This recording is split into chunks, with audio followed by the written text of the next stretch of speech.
نحمده ونصلي ونسلم على رسوله الكريم اما بعد اعوذ باللہ من الشیطان الرجیم بسم اللہ الرحمن الرحیم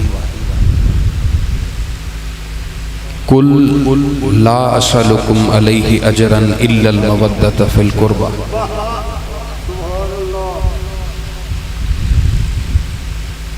وقال اللہ تعالی فی کلامہ المجید وَيُطْعِمُونَ الطَّعَامَ عَلَى حُبِّهِ مِسْكِينًا وَيَتِيمًا وَأَسِيرًا صدق اللہ مولانا العظیم وصدق رسولہ النبی الکریم ان اللہ وملائکتہ یصلون علی النبی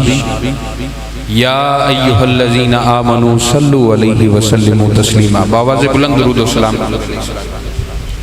الصلاۃ والسلام علیکہ یا سیدی یا رسول اللہ الصلاۃ والسلام علیکہ یا سیدی یا حبیب اللہ الصلاۃ والسلام علیکہ یا خاتم النبیین وعلی آلک واصحابک یا سیدی یا حبیب اللہ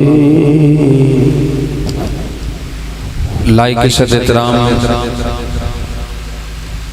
جملہ حاضرین محترم السلام علیکم۔ آواز آپ کی طرف سے نہیں آئی،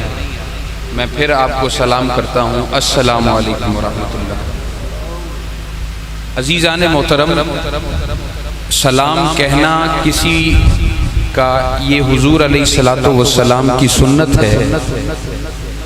اور وہ سنت پر عمل کرتے ہوئے کسی کو سلام کہہ دے تو اس کا جواب دینا اسے سنت کو اختیار کرنے والے کو، سلام کرنے والے کو فرض ہو جاتا ہے جس کو سلام کیا۔ تو اس لیے اگر کوئی سلام کرتا ہے اس کا جواب دینا اچھے انداز سے، اونچے انداز سے، اعتدال کے انداز سے بہتر ہوتا ہے۔ اور یہاں ایک نقطہ آپ کی اسی بات سے نکل آیا کہ ایک عام انسان کسی کو سلام کرے تو سلام کیے جانے والے انسان پر لازم اور فرض ہوتا ہے کہ وہ سلام کرنے والے کو اس کا جواب دے، اس کو وعلیکم السلام کہے، اس کو جواباً سلام کرے۔ اور جب بندہ خود اس تاجدار ختم نبوت کو سلام کرتا ہو، اس حضور علیہ السلام کو جو کائنات کی خلقت جس کے سبب سے ہوئی ہے، اس کو انسان سلام کرے اور اس پر درود و سلام بھیجے اور اس کو سلام کرے تو حضور اس کے سلام کا جواب نہیں دیں گے۔ عزیزان محترم، آج دن ہے حضرت امام حسین کا، آج ہم نے ذکر امام حسین کرنا ہے۔ اس یوم عاشور کو نسبت ہے اس بدن مبارک سے کہ جس بدن کو حضور اپنے کندھوں پر سوار کیا گیا، اس زبان سے اس یوم کو نسبت ہے کہ جس زبان کو حضور چوسا کرتے تھے اور جو زبان حضور کی زبان چوسا کرتے تھے، اور اس سوار سے نسبت ہے کہ جو سوار جس کی سواری سیدنا محمد مصطفیٰ ہوتے ہیں۔ عزیزان محترم، میرے ذمہ جو موضوع لگایا گیا ہے وہ ہے سیرت اہل بیت اور فرقت مدینہ۔ اگر آپ غور فرمائیں، یہاں مجمع میں بڑے نوجوان اپنے گھٹنوں کو پکڑ کر بیٹھے ہیں۔ خیریت تو ہے آپ کو؟ بزرگ تو ان کو یہ زیب دیتا ہے کہ ان کا گھٹنوں کا مسئلہ ہوتا ہے، مگر نوجوان اپنے گھٹنوں کو پکڑ کر بیٹھ جائیں، ہمت حسین کا ذکر ہو رہا ہو، ذکر حسین ہو رہا ہو، اور مظہر شجاعت علی کا ذکر ہو رہا ہو، اور انسان چپ بیٹھا رہے اور اپنے گھٹنوں کو پکڑ کر جو بزدلوں کی طرح بیٹھا رہے، عزیزان محترم یہ زیب نہیں دیتا۔ تعداد تھوڑی ہی کیوں نہ ہو، مگر بندے اگر ہمت والے بیٹھے ہوں اور حضرت علی کی شجاعت کا مظہر بیٹھتے ہوں تو پھر خطاب کرنے کا مزہ بھی آتا ہے۔ اس لیے میں امید کرتا ہوں کہ جب حسین کا ذکر سننے کے لیے آئے ہیں، حسین کے بابا کا ذکر سننے کے لیے آئے ہیں، تو ساری زندگی آپ نے زبان کو حرکت کی ہے۔ آج اس جگہ پر پہنچ کر آپ کی زبان خاموش ہو جائے تو آپ کو زیب نہیں دیتا۔ اس لیے سلسلہ خطاب کا میری طرف سے بھی چلتا رہے تو خطاب کا اتنا جملہ کہ سبحان اللہ یہ آپ کی زبان سے بھی چلتا رہے۔ عزیزان محترم، قرآن مجید سے میں نے آیت کریمہ تلاوت کی ہے کہ جس میں اللہ رب العزت نے ارشاد فرمایا کہ قُلْ لَا أَسْأَلُكُمْ عَلَيْهِ أَجْرًا إِلَّا الْمَوَدَّةَ فِي الْقُرْبَى، کہ اے حبیب مکرم آپ ان کو فرما دیں، آپ ان کے گوش گزار کر دیں کہ یہ جتنی تبلیغ رسالت میں نے کی ہے اور جتنا پیغام حق میں نے آپ تک پہنچایا ہے، اور اس پیغام پہنچانے کے سبب سے تم مسلمان ہوئے ہو، تم صاحب ایمان ہوئے ہو، تمہارا قرآن پر یقین آیا ہے، تم نے رمضان کے روزے اسی سبب سے رکھے ہیں، تمہارا ایمان مجھ پر اور یقین مجھ پر بلند ہوا ہے، اس کا صلہ میں اپنی امت سے رتی برابر بھی نہیں مانگتا۔ اللہ فرما رہا ہے اپنے محبوب سے کہ اے میرے محبوب تو ان کو فرما دے کہ اس کا صلہ میں تم سے رتی کے دانے کے برابر بھی،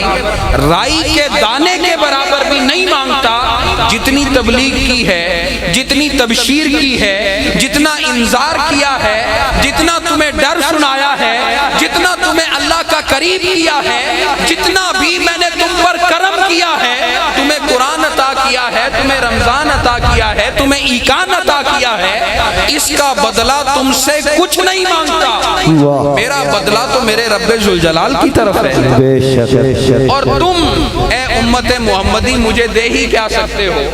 تمہارے پاس ہے ہی کیا؟ یہ تو میری شان ہے کہ اللہ نے کہا اے محبوب ان کو کہہ دے کہ انما انا قاسم واللہ یؤتی، کہ بے شک تقسیم کرنے والی ذات محمد مصطفیٰ کی ہے اور محمد کو عطا کرنے والی ذات اللہ رب العزت کی ذات۔ اللہ سبحان اللہ سبحان اللہ۔ ایکو ہٹ کرے سوچا آواز پہلے سو۔ عطا رب ذوالجلال محمد مصطفیٰ کو کرتا ہے، اور میرا محمد مصطفیٰ کل کائنات کو ایمان ملا ہے، یقین ملا ہے، قرآن ملا ہے، جو کچھ بھی ملا ہے میرے محمد کے در سے ملا۔ بانٹے گا میرا مصطفیٰ اور میرے مصطفیٰ کو میں عطا کرتا جاؤں گا، تو امت مصطفیٰ کو کیا دے سکتی ہے جبکہ ہر شے بانٹنے والے خود محمد مصطفیٰ کی ذات ہے، خود حضور کی ذات بانٹنے والی ہے، تو امت حضور کو کیا دے سکتی ہے؟ فرمایا میں تم سے مانگتا بھی کچھ نہیں ہوں، اور یہ جو میں فرمان جاری کرنے والا ہوں یہ اپنی خواہش سے نہیں کر رہا کہ میری خواہش نہیں ہوتی، میرا کلام نہیں ہوتا، میرا کہنا نہیں ہوتا۔ وما ينطق عن الهوى ان هو الا وحی یوحی، کہ خود اللہ نے فرمایا ہے کہ میرا محبوب اپنی خواہش نفس سے کلام نہیں کرتا، بلکہ جو کچھ زبان سے کہتا ہے وہ کلام بھی خدا کا کلام ہے۔ بے شک بے شک۔ کہا میں تم سے کچھ نہیں مانگنے جا رہا، کل اے محبوب تو ان سے فرما دے، تیرا رب تجھے کہتا ہے کہ قُلْ لَا أَسْأَلُكُمْ عَلَيْهِ أَجْرًا، یہ تمہارے مسلمان ہونے کا تم سے کوئی اجر نہیں مانگتا، تمہیں قرآن ملا اس کی قدر اگر تم نے کی تو اس کا صلہ تم سے کچھ نہیں مانگتا، جو کتاب سراپا ہدایت تھی تم سے کچھ نہیں مانگتا، میرے صدقے تمہیں رمضان ملا جس کے صدقے تمہارے گناہ معاف ہو جاتے ہیں، لیلۃ القدر ملی گناہ معاف ہو جاتے ہیں، اس کا صلہ تم سے کچھ نہیں مانگتا۔ ہاں اللہ کے کہنے پر تم سے ایک صلہ مانگتا ہوں، تم سے بولیے ایک چیز مانگتا ہوں، ایک صلہ مانگتا ہوں، اگر وہ مجھے دے دو گے میری تبلیغ رسالت کا حق ادا کر دو گے اور تمہارا ایمان کامل ہو جائے گا۔ حضور وہ کیا ہے؟ فرمایا یہ اپنے کہنے پر نہیں اللہ کے کہنے پر مانگتا ہوں کہ ہاں میرے اس انذار کا، میری اس تنذیر کا، میرے اس تبشیر کا جو کچھ بھی صلہ مجھے عطا کرنا چاہتے تھے میں تمہیں سے کچھ نہیں مانگتا، ہاں اگر ایمان کا حق ادا کرنا چاہتے ہو، اس کی اجرت کوئی میری خدمت میں پیش کرنا چاہتے ہو تو میری فاطمہ سے محبت کرو، میرے علی سے محبت کرو، میرے حسن سے محبت کرو، میرے حسین سے محبت کرو۔ نعرہ تکبیر، نعرہ رسالت، نعرہ خلافت، نعرہ حیدری۔ کچھ صلہ تم سے نہیں مانگتا، ہاں اگر کچھ دینا چاہتے ہو تو میرے علی سے محبت کرو، میرے حسن سے محبت کرو، میرے حسین سے محبت کرو اور ان دونوں کی ماں سے محبت کرو۔ اگر یہ کر لو گے تو تمہارا ایمان کامل ہو جائے گا۔ اور عزیزان محترم، آپ جنازہ پڑھتے ہیں، دعا ساری پڑھ لیتے ہیں، اس کے بعد کیا دعا کرتے ہیں اللہ رب العزت کے حضور کہ باری تعالیٰ جب تو ہمیں زندہ رکھے گا تو ہمیں اسلام پر زندہ رکھنا، نماز ادا کرنے والا، نماز قائم کرنے والا، زکوٰۃ دینے والا، روزہ رکھنے والا، اور توفیق یہ بھی دے دینا کہ ہم حج بھی ادا کر لیں، جتنے فرائض واجبات ہوں گے باری تعالیٰ ہمیں ادا کرنے والا بنانا، باری تعالیٰ ہمیں زندہ رکھنا تو اسلام پر زندہ رکھنا، اور اگر ہمیں موت دینا تو باری تعالیٰ موت ہمیں ایمان پر دینا۔ سوال پیدا ہوا، اے بندے تو نے دعا مانگی اپنے رب سے کہ باری تعالیٰ مجھے اسلام پر زندہ رکھ، تو نے نماز بھی پڑھی، تو نے روزہ بھی رکھا، تو نے زکوٰۃ بھی دی، توفیق تھی تو حج بھی کر لیا، عمرہ بھی کر لیا، فرائض واجبات ادا کر دیے، توجہ ہے آپ کی، ہر چیز تو نے کر لی، اسلام ساری زندگی تیری زندگی میں رہا، تیرا لمحہ لمحہ اتنے مدارس تو نے بنا لیے، اتنے لوگوں کو حافظ قرآن تو نے بنا لیا، اور پھر ایمان پر موت مانگتا ہے، کیوں؟ کہ جب کہ تیری ساری زندگی اسلام پر گزری ہے۔ وہ کہنے لگا کہ خدشہ ہے کہ کہیں موت بے ایمانی پر نہ آ جائے، موت کفر پر نہ آ جائے، موت کہیں بے ایمانی پر آ گئی تو میری آخرت بھی غارق ہو جائے گی اور میری قبر بھی عذاب میں مبتلا ہو جاؤں گا، قبر میں بھی، برزخ بھی مجھ سے جاتی رہے گی۔ تو بندے نے کہا پھر اس لیے تو نے ایمان پر موت مانگی؟ کہا کہ ہاں، حدیث پاک ہے حضور کی کہ جو جس حالت میں مرے گا قیامت کے روز اسی حالت میں اٹھایا جائے گا، اس لیے میں نے دعا مانگی ہے کہ اللہ مجھے اسلام پر بھی زندہ رکھے اور ایمان پر بھی موت دے۔ اب خدشہ پیدا ہو گیا کہ ساری زندگی بندہ تقریریں بھی کرتا رہے،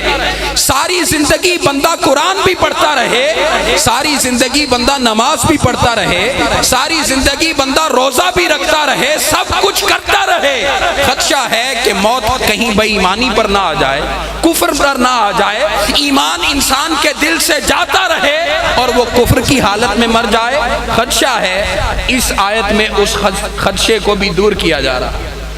کہ اے بندے تجھے خدشہ ہے کہ کہیں تیری موت کفر پر نہ آ جائے تو سن، اگر تو ایمان کی حالت پہ مرنا چاہتا ہے کہ جس چیز کا تو عوض دے دیتا ہے وہ تیری ملکیت میں آ جاتی ہے، تو اس کا حاکم بن جاتا ہے، وہ تیرے قبضے میں آ جاتی ہے اور مرتے دم تک وہ تیرے قبضے سے نکلتی نہیں ہے، تو سن لے اگر میری اہل بیت اطہار سے محبت رکھے گا تو تیرا ایمان کامل ہو جائے گا، تجھے موت بھی ایمان پر آئے گی۔ اور یہ استدلال میرا نہیں ہے، حضرت امام حسن مجتبی حضور علیہ الصلوۃ والسلام کے لاڈلے نواسے، حضور علیہ الصلوۃ والسلام کے جگر کے ٹکڑے حضرت امام حسن مجتبی روایت کرتے ہیں کہ حضور علیہ الصلوۃ والسلام نے ہم اہل بیت کو فرمایا، اے اہل بیت اطہار جو کوئی تم سے محبت کرے گا نجات پا جائے گا، اور کیسی نجات؟ کہا کہ کوئی بھی کسی کا اجر اس کو کوئی فائدہ نہیں دے گا جب تک کہ وہ ہم سے محبت نہیں کرے، اور فرمایا اگر اس کی محبت ہم سے ہوگی، امام حسن مجتبی بیان فرما رہے ہیں، آپ فرماتے ہیں کہ خود رسول نے مجھ سے فرمایا کہ جو کوئی تم سے محبت کرے گا نجات پا جائے گا، اور کسی کا عمل قیامت میں اسے فائدہ نہیں دے گا کہ جب تک وہ اہل بیت اطہار کا حق نہ پہچان لے، اہل بیت اطہار سے محبت نہ کر لے۔ تو پتہ چلا کہ انسان حج کر لے، زکوٰۃ ادا کر لے، روزے رکھ لے، مدارس بنا لے، مگر اہل بیت اطہار کی محبت نہیں ہے، قیامت کو وہ جہنم میں جائے گا، جنت میں کبھی نہیں جائے گا۔ نعرہ تکبیر، نعرہ رسالت، نعرہ خلافت، نعرہ حیدری، وہ جنت میں منکر اہل بیت کبھی نہیں جا سکتا۔ اس لیے محبت ہم پر اہل بیت اطہار کی فرض کی گئی ہے، حضور نے اپنی ذات سے فرض نہیں کی، بلکہ اللہ نے کہا اے محبوب یہ احسان فراموش لوگ ہیں، این ممکن ہے کہ یہ آپ کی تبلیغ کو بھلا دیں، میں نہیں چاہتا کہ آپ ان سے اپنی تبلیغ کا عوض مانگیں اور یہ آپ کو عطا نہ کریں، آپ تو کچھ نہیں مانگیں گے، اے محبوب میں کہتا ہوں ان کو حکم دے دیں کہ یہ آپ کی اہل بیت سے محبت کریں۔ اور محبت نہیں کہا، مودت کہا۔ مودت کا معنی پچھلے پروگرام کے اندر میں نے آپ کو بلاغی انداز سے سمجھایا تھا، آج عام فہم انداز سے سمجھاتا ہوں۔ کبھی مچھلی دیکھی ہے؟ جس نے دیکھی ہے وہ ہاتھ کھڑا کرے۔ سب نے دیکھی ہے۔ عزیزان محترم، اگر اس کو پانی سے نکال دیا جائے تو وہ تڑپنے لگ جاتا ہے، وہ پانی کی طرف دوڑتی ہے، تڑپتی ہے کہ کہیں مجھے پانی مل جائے، میری زندگی بچ جائے۔ مودت کا معنی یہی ہے کہ وہ محبت جو ہر وقت تجھے اپنے گھیرے کے اندر رکھے، اپنے دامن کے اندر تجھے چھپائے رکھے، تو جہاں کہیں بھی ہو یہ محبت تیرے ارد گرد گھومتی ہوئی ہو۔ مچھلی کو مودت ہے پانی سے، اس کو پانی سے نکال دیا جائے تو وہ مر جاتی ہے، اور بندے کو پانی میں ڈال دیا جائے اس کو مودت ہوتی ہے ہوا سے، آکسیجن سے مودت ہوتی ہے۔ بندے کو پانی میں ڈال دیا جائے وہ پانی میں مر جاتا ہے، اور مچھلی کو ہوا میں ڈال دیا جائے وہ ہوا میں مر جاتی ہے۔ تو اسی طرح اگر محبان اہل بیت کو محبت اور ذکر اہل بیت میں رکھا جائے تو ان کے چہرے کھل اٹھتے ہیں، اور ذکر اہل بیت سے نکال دیا جائے تو ان کے چہرے مرجھا جاتے ہیں، اور جو بغض اہل بیت رکھنے والے ہوتے ہیں ان کے سامنے ذکر اہل بیت کیا جائے ان کے چہرے مرجھا جاتے ہیں، اور ذکر اہل بیت نہ کیا جائے کسی اور کا، بھلے وہ کوئی بھی ہو، اس کا ذکر کیا جائے تو ان کے چہرے کھل اٹھتے ہیں۔ مودت کا معنی سمجھو۔ مودت یہ ہے کہ اگر تمہیں اہل بیت اطہار سے محبت ہے، وہ محبت تمہارے دل سے نکال دی جائے تو تم مر جاؤ، تو تم اس چیز کو تو گوارا کرو، مرنا گوارا کرو، مگر محبت اہل بیت کا نکلنا، ذکر اہل بیت کے حوالے سے چپ کر جانا تمہیں موت سے عزیز تر نہ ہو۔ موت تمہیں عزیز ہو مگر ذکر اہل بیت چھوڑنا تمہیں گوارا نہ ہو، تو پھر انسان کی مودت کامل ہوتی۔ دوسری آیت کریمہ میں نے تلاوت کی، اللہ رب العزت نے سورہ دہر میں ارشاد فرمایا وَيُطْعِمُونَ الطَّعَامَ عَلَى حُبِّهِ مِسْكِينًا وَيَتِيمًا وَأَسِيرًا، کہ اللہ کے پیارے بندوں کی، اللہ کے پیارے بندوں کی، اللہ کے پیارے بندوں کی شان یہ ہے کہ جب ان کے سامنے کوئی مانگنے والا آتا ہے، کھانا کھانے والا مانگنے کے لیے آتا ہے، تو وہ اس کو کھانا کھلا دیتے ہیں، خیال بھی نہیں کرتے، یہ دیکھتے بھی نہیں ہیں کہ وہ اسیر ہے، وہ یتیم ہے یا وہ مسکین ہے۔ مسکین بھی آ جائے کھانا کھلا دیتے ہیں، یتیم آ جائے کھانا کھلا دیتے ہیں، اور اگر کوئی قیدی بھی آ جائے تو اسے بھی کھانا کھلاتے ہیں۔ اب اس آیت کریمہ کا شان نزول کیا ہے؟ یہ ہمارا موضوع سیرت اہل بیت کا بھی ہے اور فرقت مدینہ کا بھی ہے۔ فرمایا کہ یہ ان کی شان ہے کہ وہ کھانا کھلاتے ہیں یتیموں کو، مسکینوں کو، اسیروں کو اور مسکینوں کو کھانا کھلاتے ہیں۔ یہ اللہ کے بندوں کی شان ہے۔ شان نزول اس کا یہ ہے کہ حضرت امام حسن اور حضرت امام حسین ان کی طبیعت ناساز تھی، انہیں بخار تھا۔ حضور علیہ الصلوۃ والسلام کی خدمت میں سیدہ فاطمہ الزہرا سلام اللہ علیہا آپ تشریف لائیں اور بیان کیا کہ یوں حضرت آپ کے لاڈلے نواسے حضرت امام حسن اور حضرت امام حسین بیمار ہیں، ان کو بخار ہے، حضور کچھ راہ بتائیں، کچھ بتائیں کہ ہم کیا کریں۔ آپ نے فرمایا ایسے کرو کہ نظر مانو اور روزوں کی نظر مان لو، 3 روزے رکھو اللہ رب العزت کے حضور، جب یہ ٹھیک ہو جائیں ان کے ٹھیک ہونے کی خوشی میں اللہ رب العزت کے حضور 3 دن کے روزے سارے گھر والے رکھنا۔ نظر مان لی گئی، حضرت امام حسن حضرت امام حسین ٹھیک ہو جاتے ہیں۔ اب نظر پوری کرنے کا، اللہ سے کیا ہوا وعدہ پورا کرنے کا وقت آ جاتا ہے۔ سیدہ فاطمہ الزہرا بھی روزے سے ہیں، حضرت علی المرتضیٰ بھی روزے سے ہیں، حضرت فضہ بھی روزے سے ہیں۔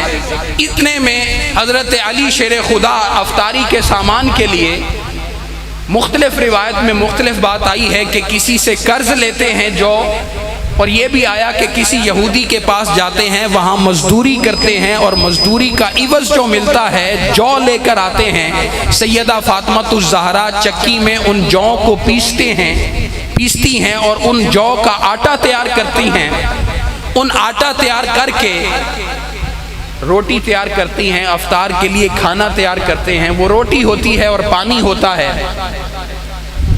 اتنے میں افطار کا وقت قریب ہے، مغرب کا وقت ہونے والا ہے کہ دروازے پر دستک ہوتی ہے۔ دستک سن کر حضرت امام حسن حضرت امام حسین میں سے کوئی باہر جاتے ہیں، پوچھتے ہیں کیا ہے؟ تو وہ کہتے ہیں کہ میں قیدی ہوں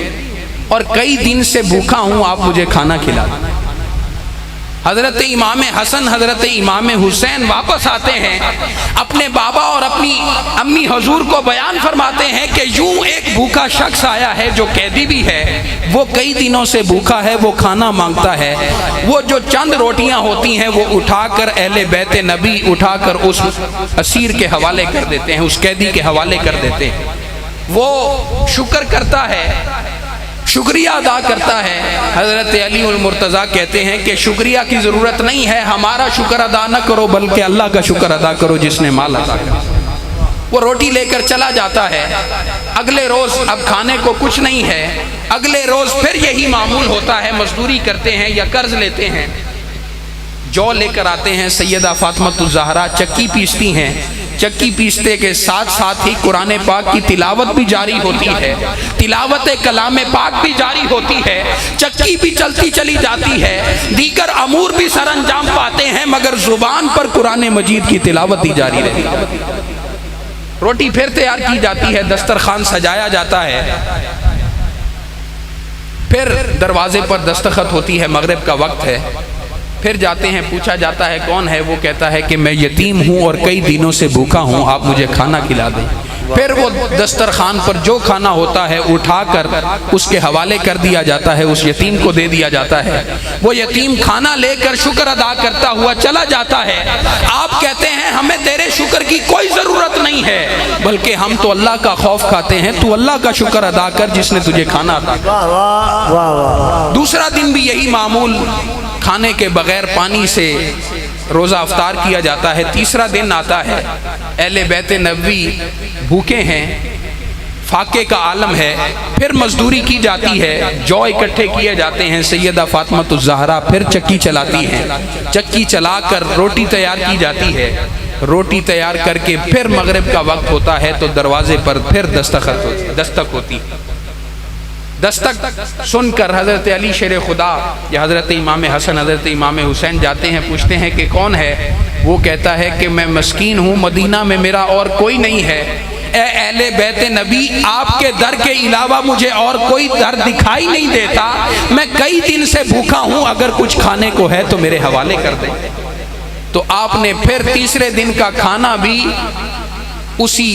مسکین کو دے دیا اور خود بھوکے رہے۔ تو اللہ رب العزت نے یہ ماجرا دیکھ کر جبریل کو حکم دیا کہ جاؤ میرے مصطفیٰ پر یہ آیت لے کر نازل ہو جاؤ۔ آیت نازل ہوئی کہ وَيُطْعِمُونَ الطَّعَامَ عَلَىٰ حُبِّهِ مِسْكِينًا وَيَتِيمًا وَأَسِيرًا، کہ اللہ کے بندے تو وہ ہیں کہ جب کوئی مانگنے والا اسیر آتا ہے، مانگنے والا یتیم آتا ہے، مانگنے والا مسکین آتا ہے، خود تو 3 دن کے بھوکے ہوتے ہیں، مگر در پر کوئی بھوکا آ جائے تو اس کو بھی کھانا کھلا دیا گیا۔ نعرہ تکبیر، نعرہ رسالت، نعرہ خلافت، نعرہ حیدری۔ اور عزیزان محترم، اگر سورہ دہر کی آپ تلاوت کرتے چلے جائیں، اللہ نے یہ ماجرا بیان کیا کہ اللہ کے بندے وہ ہیں یتیموں کو کھانا کھلاتے ہیں، اللہ کی محبت میں، اللہ کی یاد میں، اللہ کے خوف میں اور اللہ کی محبت میں لوگوں کو کھانا کھلاتے ہیں۔ اللہ رب العزت نے آگے اس جزا کا کہ انہوں نے روٹی اٹھا کر دی، جزا کا ذکر کیا، انعام کا ذکر کیا، وَجَزَاءٌ بِمَا صَبَرُوا جنتوں و حریرا، کہ اللہ رب العزت ان کو اس عمل کی جزا یہ عطا کرتا ہے کہ انہوں نے ایک روٹی اٹھا کر دی، اس روٹی کا بدلہ اللہ رب العزت ان کو جنت عطا کرنے والا ہے اور ان کو ریشمی لباس عطا کرنے والا ہے۔ اب کیا عطا کیا اہل بیت اطہار نبی صلی اللہ علیہ وآلہ وسلم نے؟ روٹی دی۔ ارے جن کے روٹی دینے میں اللہ رب العزت ان کو جنت عطا کر دے، جن کی ایک روٹی کے عطا کرنے میں اللہ ان کو یہ انعام دیتا ہے کہ ان کو جنت ان کے حوالے کر دیتا ہے، اور اس میں فرمایا کہ وہ اس میں ریشمی لباس پہنا کریں گے، تو وہ اللہ رب العزت کی راہ میں اگر سر جدا کروا دیتے ہیں اور نیزے پر تلاوت جاری رکھتے ہیں تو اس کے بدلے میں انہیں کتنا اجر اللہ رب العزت عطا کرے، کہ جن کی روٹی کا صدقہ یہ ہے کہ اس روٹی کے صدقے ان کو جنت مل جائے، تو ان کی ساری زندگی کا اندازہ کون لگا سکتا ہے۔ اور امام حضرت حسن مجتبیٰ، آپ کی سیرت اتنی خوبصورت کہ آپ کی صورت حضور علیہ السلام کی صورت کی مثل، جاگ رہے ہیں سارے؟ آپ کی صورت حضور علیہ السلام کی صورت کی مثل، فرمایا کہ حسن ناف سے لے کر سر تک اپنے نانا کی مثل ہے، اور حسین ناف سے لے کر قدموں تک حضور علیہ السلام کی مثل ہے۔ تو ان دونوں کو جب اکٹھا کیا جاتا، حضور کے وصال کے بعد، حضور کے پردہ فرما جانے کے بعد، جب صحابہ کو حضور علیہ السلام کا دیدار کرنے کی خواہش ہوتی، وہ حضرت امام حسن اور حضرت امام حسین کو بلا لیتے، دونوں کو سامنے کھڑا کر دیتے تو حضور کی تصویر بن جایا کرتی۔ وہ اپنے دلوں کو ٹھنڈا کر لیا کرتے تھے، وہ حضور کی یاد میں اپنی آنکھوں کو ٹھنڈا کر لیا کرتے تھے، اپنے دل و دماغ کو ٹھنڈا کر لیا کرتے تھے۔ مگر جب وصال حضور کا ہوا، فرقت مدینہ، عزیزان محترم، ایک کوئی 15 دن کے لیے جاتا ہے مدینہ میں، کوئی 20 دن کے لیے مدینہ جاتا ہے، کوئی مہینے کے لیے جاتا ہے، کوئی کام کرنے کے لیے سال کے لیے چلا جاتا ہے، تو مدینہ میں وہ ہستی، ان کی جلوہ آرائیاں ہیں کہ جن کو اللہ رب العزت نے تمام جہانوں کا سردار بنا کر بھیجا، رحمت بنا کر بھیجا ہے۔ جب وہ رحمت یہاں بھی ہمیں حصار میں رکھے ہوئے ہے، مگر جب ہم مدینہ جاتے ہیں تو وہاں سے پلٹ آنے کا دل نہیں کرتا، حضور کے روضے سے باہر نکلنے کو دل نہیں چاہتا، کہ انسان دعا کرتا ہے کہ باری تعالیٰ موت بھی آئے تو اسی حرم میں آئے، حضور کے قدموں میں آئے، تاکہ مدفن بھی ہمیں یہاں ملے، اور قیامت میں ہم اٹھائے بھی جائیں تو حضور کے قدموں میں، حضور کے پیچھے پیچھے اٹھائے۔ سبحان اللہ۔ فرقت مدینہ ہمیں گوارا نہیں ہوتی، تو وہ جو حضور کی خدمت میں رہتے تھے،